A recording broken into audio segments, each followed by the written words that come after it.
Assalamualaikum warahmatullahi wabarakatuh. Nama saya Azmi Surya Wijaya dari kelas 32 dan pada video ini saya akan menjelaskan hasil pengerjaan ujian tengah semester mata kuliah Data Science. Dataset yang digunakan adalah website performance dataset dan seluruh analisis dilakukan menggunakan Google Colab. Analisis mencakup data warehousing, eksplorasi data, uji statistik, korelasi, hingga bisnis insight. Berikut adalah pemaparan lengkapnya. Pada sel pertama ini, saya melakukan proses import seluruh library yang diperlukan seperti Pandas, NumPy, Seaborn, dan Spicy, dan SciPy. Setelah itu, saya memuat dataset labeled dataset CSV ke dalam data frame bernama df. Fungsi df_head digunakan untuk melihat 5 baris pertama dari dataset, memastikan bahwa file berhasil terload dengan benar.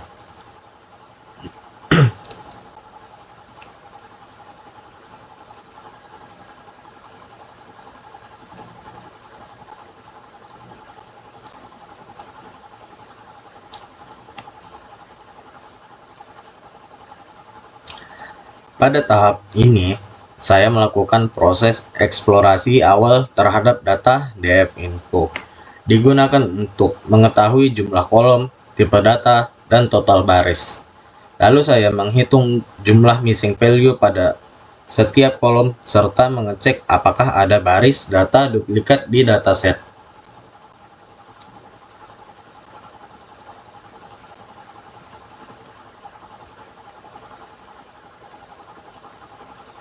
Cleaning missing value dan anomali.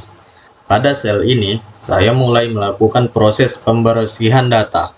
Pertama, saya memperbaiki data anomali, yaitu nilai response time yang negatif dengan mengubahnya menjadi none.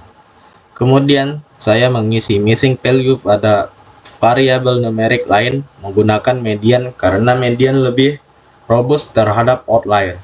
Untuk response time, jika jumlah missing sedikit, maka saya hapus barisnya. Dan terakhir, saya menghapus baris yang tidak memiliki kategori.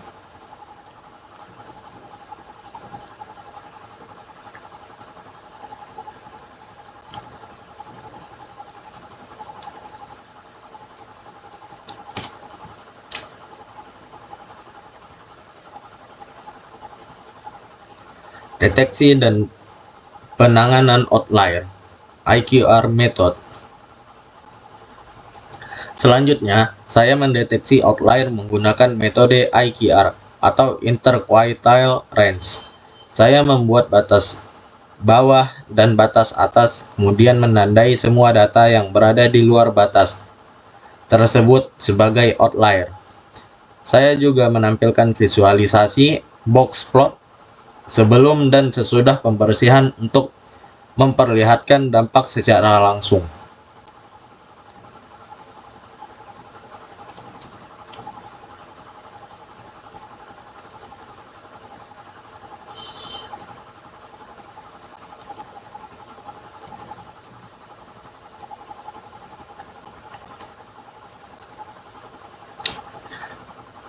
Statistik deskriptif variabel numerik.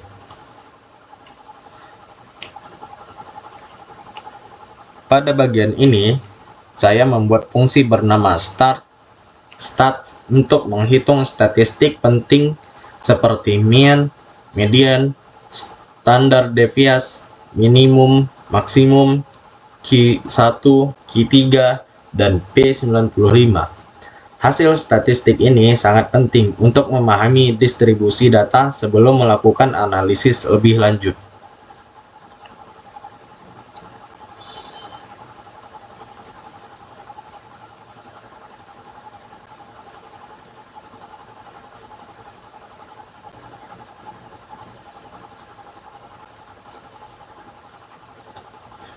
Histogram, KDA, dan box plot. Pada bagian sel ini, saya membuat dua jenis visualisasi untuk setiap variabel, histogram dengan KDE dan box plot. Histogram membantu melihat bentuk distribusi data, sedangkan box plot membantu mengidentifikasi outlier dan persebaran nilai.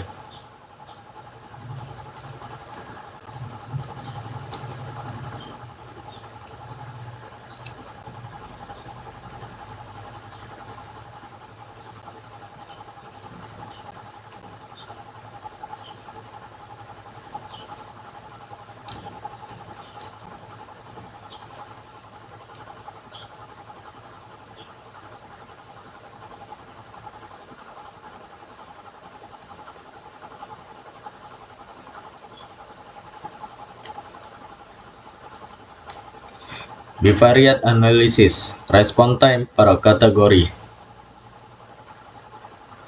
Analisis ini membandingkan performa response time berdasarkan kategori website. Saya menghitung mean, median, standar deviasi, serta jumlah sampel per kategori, lalu memvisualisasikannya menggunakan box plot.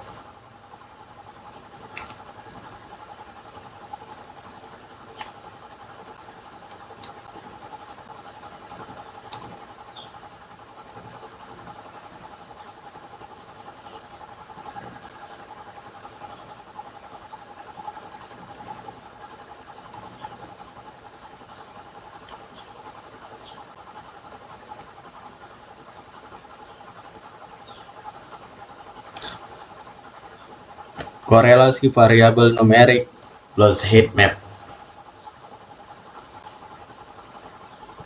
Untuk pada bagian ini, saya menghitung matriks korelasi untuk melihat hubungan antar variabel numerik. Heat map mempermudah melihat pasangan variabel yang berkorelasi kuat, baik positif maupun negatif.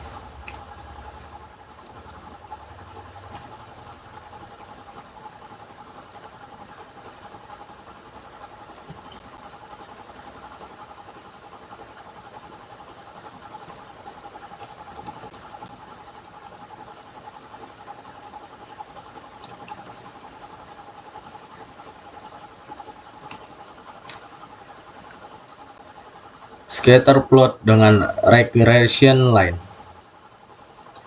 Di tahap ini, saya membuat scatter plot lengkap dengan garis regresi untuk mengidentifikasi pola hubungan antara variabel. Dua hubungan yang dianalisis adalah X-size dengan long time, serta response time dengan throughput.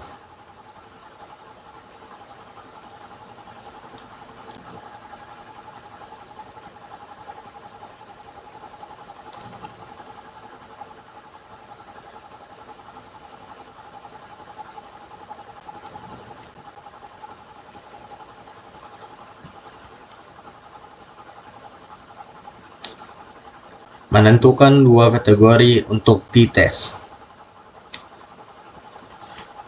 Pada bagian ini, saya memilih dua kategori yang ingin dibandingkan melalui uji t-test.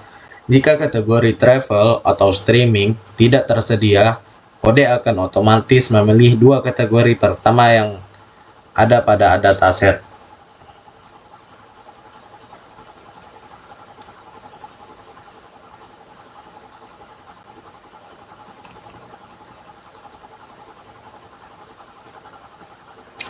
T-test Welch.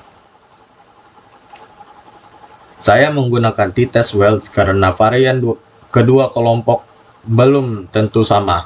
Hasilnya memberikan nilai t-test statistik dan p-value untuk menentukan apakah terdapat perbedaan rata-rata response time antara dua kategori.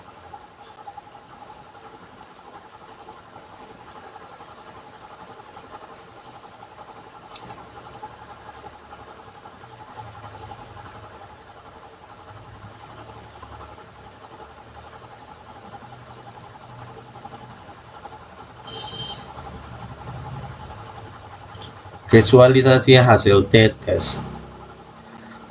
Box plot ini digunakan untuk membandingkan distribusi response time dari kedua kategori yang diuji pada t-test sebelumnya.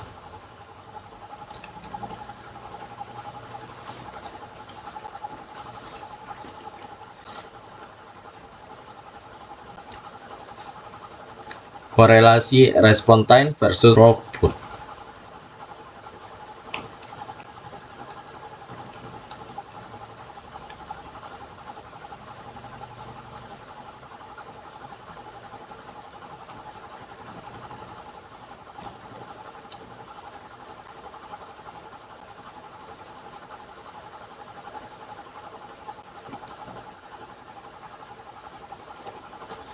Korelasi respon time dan throughput. Di sini saya menghitung korelasi person antara respon time dan throughput. Korelasi positif atau negatif memberi gambar apakah kedua variabel bergerak searah atau berlawanan.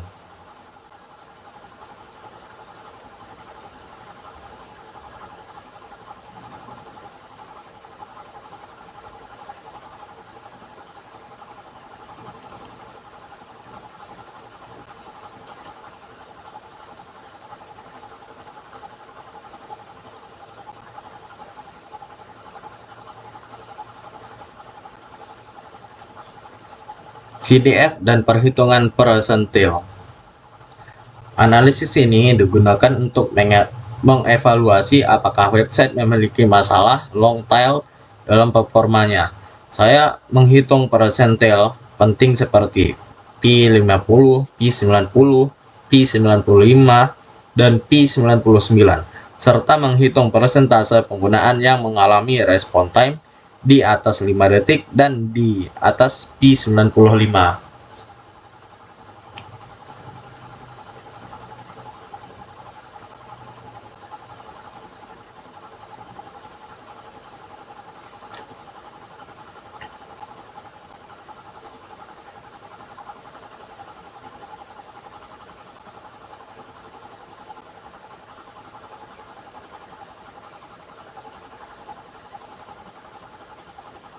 Demikian penjelasan untuk laporan UTS Data Science. Semua analisis dilakukan menggunakan Google Colab dengan metode data warehousing, IDE, statistical testing, dan business insight. Semoga hasil analisis ini dapat memberikan gambaran mengenai performa website dan area yang perlu dioptimasi. Sekian dari saya. Terima kasih.